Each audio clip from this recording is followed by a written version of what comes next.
Bienvenidos a Encuentros de Diseño, el podcast del Observatorio en Diseño y Creación de la Universidad Jorge Tadeo Lozano, conducido por Johanna Zárate y patrocinado por la Facultad de Artes y Diseño. En esta edición especial vamos a escuchar la lectura casera de los libros del Informe Final de la Comisión de la Verdad, un ejercicio de divulgación social de contenido. Cada episodio contiene un capítulo que será de su interés y podrá escucharlo en orden aleatorio.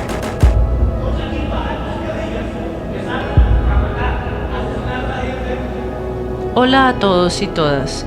En esta edición especial de Encuentros de Diseño, queremos apoyar a una iniciativa ciudadana de lectura casera del Informe de la Comisión de la Verdad. En este episodio, escucharemos a Ana Cristina Restrepo Jiménez, periodista de la Universidad Pontificia Bolivariana, magíster en estudios humanísticos de EAFIT, columnista en El Espectador y El Colombiano, panelista en Blue Radio. Esperamos que sigan con esta lectura y la compartan con el mundo. Escuchemos. Hay futuros y hay verdad. Lectura del informe final de la Comisión para el Esclarecimiento de la Verdad, la Convivencia y la No Repetición. Capítulo Colombia Adentro. Relatos territoriales sobre el conflicto armado. Antioquia, sur de Córdoba y Bajo Atrato Chocoano. Recordemos que ya hemos leído los primeros puntos. 1. El territorio. 2. Los grupos insurgentes en Antioquia. Y 3. Violencia política y guerra sucia 1977-1991. Vamos en el punto 4. Entre la violencia masiva y la resistencia 1991-2002. Ayer leímos Las Convivir. Hoy leeremos de las autodefensas campesinas de Córdoba y Urabá a las Autodefensas Unidas de Colombia. Las Convivir, determinantes para la consolidación del proyecto paramilitar en toda la región, tuvieron una declaración parcial de inconstitucionalidad en 1997, que regulaba el uso de armas y sus labores de vigilancia. Muchos de sus miembros se unieron a las Autodefensas Unidas de Colombia, que entre 1996 y 1997 empezaron su expansión, absorbiendo a las Autodefensas Campesinas de Córdoba y Urabá. En Córdoba se formaron el Bloque Córdoba y el Frente Avive, que hicieron presencia en Tierra Alta y Valencia. Así, el Bloque Héroes de Tolobá, en Valencia, y el Frente San Jorge lo hicieron en Montelíbano. El bloque Elmer Cárdenas, por su parte, hizo presencia en el Urabá antioqueño, el Bajo Atrato y la zona costanera de Córdoba. En los municipios de Mutatá, Chigorodó, Carepa, Apartadó y Turbo se consolidó el bloque bananero. En esta época se presentaron altos índices de masacres en los municipios del norte de Urabá, el eje bananero y el sur de Córdoba, específicamente en la zona del Nudo de Paramillo, área importantísima para la conexión de varios departamentos y donde los principales afectados fueron la población civil, movimientos políticos de izquierda, organizaciones campesinas y sindicatos. En la página 135 pueden ver el mapa 6, donde se indica la presencia de actores armados en la región de Antioquia, sur de Córdoba y Bajo Atrato Chocoano entre 1991 y 2002. El bloque Metro operó principalmente en el nordeste, Valle de Aburrá y Oriente Antioqueño, donde señaló a los campesinos de ser auxiliadores de la guerrilla. Los paramilitares de este bloque también acusaron a muchos líderes comunales de colaborar con los frentes 9 y 47 de las FARC y con el ELN. En el Valle de Aburrá hizo presencia el bloque Cacique Nutibara, que tuvo vínculos con la oficina de Envigado y la Casa Castaño. En Medellín, el bloque Metro vinculó a integrantes de COSERCOM, cooperativa de seguridad formada tras el proceso de desmovilización de las milicias populares en 1994 y desmontada en 1996. En el norte y el Bajo Cauca antioqueños operaron los bloques Mineros y Central Bolívar. Controlaron las rentas derivadas de la minería y la madera, así como la cadena de la coca. Además, actuaron el Frente Suroeste, bajo el mando de Rodrigo Alberto Zapata Sierra, alias Ricardo, y el bloque Noroccidente, bajo el mando de Luis Arnulfo Duberquia, alias Mimín. Magdalena Medio se movieron hacia el oriente antioqueño unidades de las autodefensas del Magdalena Medio a las órdenes de Ramón Izaza. En el nordeste, la presencia del bloque Metro, dirigido por alias Rodrigo Franco o Cero y apoyado por la Convivir El Cóndor, cuyo representante legal era el ganadero Luis Carlos Villegas Uribe, incrementó los desplazamientos forzados. El 11 de mayo de 1996, mediante el decreto 2035 de la Gobernación de Antioquia, se declaró a los municipios de Segovia y Remedios como Zona Especial de Orden Público. El objetivo era contrarrestar la presencia de los frentes Bernardo López Arroyave del ELN y 36 de las FARC. Con la medida incrementaron las acciones militares en la zona y también algunas modalidades de violencia realizadas de forma conjunta entre integrantes del ejército y paramilitares del bloque Metro. Uno de los casos representativos fue la masacre en la vereda Cañaveral en Remedios, donde paramilitares, connivencia con miembros del batallón Héroes de Tacines de la Brigada 14, mataron a 18 personas. Los hechos ocurrieron desde la noche del 6 de julio de 2001 hasta el final del día siguiente. Todos los habitantes de la vereda fueron secuestrados y obligados a presenciar el asesinato de las 18 víctimas. En testimonios recibidos por la comisión, se expresó que la connivencia o la justificación de los abusos de las Convivir y posteriormente de los paramilitares fue un fenómeno complejo que no solo involucró a empresarios o políticos, sino también a otros sectores de la sociedad. Ramón Elejalde, abogado, profesor universitario y escritor, habló sobre cómo ocurrió esto en el occidente antioqueño. Abro comillas. La oligarquía de Frontino frente a ese fenómeno paramilitar y de las Convivir los acogieron con alborozo. Ellos se reunían en la Casa de la Cultura de ese entonces y allá recibían instrucciones y un tipo al que le dicen, a quien le decían el tuerto. Ese muchacho, pues resultó en las autodefensas, instruía a la oligarquía frontineña en el manejo de armas, pero ligerito, esa oligarquía fue entendiendo que lo que estaban era matando a la gente y que estaban era cometiendo arbitrariedades. Cierro comillas. Las principales modalidades de violencia ejercidas por los bloques paramilitares fueron las masacres, el desplazamiento forzado y los asesinatos ejemplarizantes, muchos cometidos bajo la idea de la limpieza social, común en las violencias cotidianas de las décadas de 1980 y 1990. Las masacres y los asesinatos ejemplarizantes buscaron doblegar a la población a través del miedo. Su mensaje implícito era que a cualquiera le podía pasar, lo cual les permitió desocupar los territorios o bien mantener dominio territorial a partir de la construcción de una reputación de terror. Los paramilitares se ensañaron contra los pueblos étnicos, ejercieron un violento control sobre sus territorios e hicieron compras ilegales de predios. Una víctima del municipio de Vigía del Fuerte contó a la comisión cómo a finales de los años 90 la violencia fue directa contra las comunidades afrodescendientes asentadas sobre el río Atrato. El desplazamiento forzado, el desmembramiento de cuerpos y la violencia sexual hacia hombres fue ejercida por los grupos paramilitares. Abro comillas. Yo me desplazo en 1997 con mi padre para Bogotá, cuando incursionó el paramilitarismo acá en el río Atrato. Eso produjo una ola de violencia impresionante. Asesinaban a líderes y a miembros de consejos comunitarios. Veía uno esos cuerpos desmembrados en el río Atrato y eso conllevó a generar mucho pánico y en aras de preservar la vida nos tuvimos que desplazar. Hay un pájaro muy grande que se llama gallinazo rey. Yo recuerdo que en ese entonces tuve la oportunidad de conocer el gallinazo rey. Andaba embarcado en canoa cogiendo el pescado con mi padre y me dice, hay un gallinazo rey.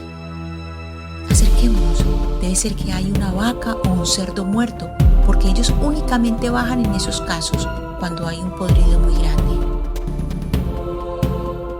Resulta que nos acercamos donde estaba el gallinazo rey y evidentemente había un podrido muy grande. Pero en ese caso no era ni vaca ni cerdo, sino una persona. Eso me marcó porque fue una constante en nuestro territorio, ver cuerpos desmembrados, personas atadas de patas y manos. Entonces yo siempre veía que un gallinazo rey decía, hay un muerto. Y eso para mí significó peligro. Nosotros también vivimos momentos cruciales de la violencia en los años 1997, 2000 y 2002. Se asesinaba con machete, con hacha, con motosierra. Les mochaban la cabeza, les mochaban los huevos, los testículos, y al que era sapo le sacaban la lengua. Cierro comillas. En Urabá y Córdoba, las afectaciones a los pueblos indígenas se extendieron durante toda la década de 1990 y hasta la del 2000. En Córdoba, la violencia contra las comunidades en Vera del Alto Sinú estuvo relacionada con la construcción del proyecto hidroeléctrico Urra 1, iniciado en 1992. En la zona de Tierra Alta fue asesinado en 2001 el líder indígena Quimí Bernía Domicó. Fue un hecho perpetrado por paramilitares al mando de Salvatore Mancuso en connivencia con la fuerza pública. En un testimonio aportado a la comisión, líderes indígenas exiliados explicaron la relación que hubo entre el asesinato de Quimí Bernía y la defensa de intereses privados por parte de paramilitares. Abro comillas. El motivo o la importancia que tiene Quimí o que tenía Quimí, como cualquier otro líder indígena, los pone en un alto riesgo en el conflicto, porque primero que todo son una comunidad que nos da un ejemplo de resistencia muy grande. Segundo, ocupan lugares geográficos que son puntos neurálgicos para el transporte de drogas ilícitas. Entonces estos grupos, por ejemplo, los paramilitares o los grupos de narcotraficantes, no pueden ejercer un control total sobre esos corredores cuando hay comunidades indígenas allí. Son comunidades que se asientan en territorios muy ricos en recursos naturales, no como coincidencia, sino como resultado de su manejo del territorio y de su forma de ver su relación con la tierra, con el ambiente. Entonces, en ese sentido son pueblos que están en un riesgo más alto que mucha de la población colombiana cuando estamos hablando del conflicto y de ser víctimas de estos grupos al margen de la ley. El mismo Carlos Castaño dijo, abro comillas, nosotros vamos adelante con los fusiles y el gobierno va detrás con las retroexcavadoras. Cierro comillas. Es muy diciente entonces que ellos empujan a la población y luego viene el gobierno o las empresas privadas a explotar ese territorio o los ganaderos a beneficiarse de ese territorio. Cierro comillas. La crisis humanitaria y el desplazamiento forzado alcanzaron sus máximos picos desde 1997 hasta 2005. Tras el despliegue del bloque Elmer Cárdenas de las Autodefensas Unidas de Colombia a partir de 1996 hacia el Chocó por el Bajo Atrato, comenzó el periodo más violento de la historia del conflicto en la región y los mayores impactos para las comunidades negras. La base de datos de masacres construida por Rutas del Conflicto y entregada a la Comisión reconstruye 7 masacres sucedidas en el Bajo Atrato entre 1995 y el 2002. Una de ellas fue perpetrada el 17 de diciembre de 1997 en las poblaciones de Puerto Lleras, Llano Rico, Remacho, Uradá, Santa Fe, Apartadocito, Arrastradero, Zapayal, Nueva Esperanza y Andalucía en Río Sucio, Chocó. Cerca de 200 miembros del bloque Elmer Cárdenas recorrieron las poblaciones cercanas a los ríos Jiguamiandó y Arrastradero. Asesinaron a 14 personas y se llevaron a otras 9. 2 niños fueron retenidos. Los cuerpos de las víctimas se enterraron en fosas comunes con signos de tortura. Quemaron varias viviendas y desplazaron a 1.200 campesinos. Una mujer afrocolombiana víctima de desplazamiento forzado por riesgo de reclutamiento narró a la comisión la violencia del año 97 en el municipio de Río Sucio. Abro comillas. Yo desplacé del municipio de Río Sucio, Chocó. Esto se dio en el año 1997. Yo vivía con mi mamá y 2 hermanos. Las autodefensas andaban reclutando pelados, jóvenes para llevárselos. A mi mamá le tocaba esconderlos en unos baúles de madera, pero anchitos y grandes. Ellos tenían la costumbre de meterse a las casas a ver a qué joven podían coger.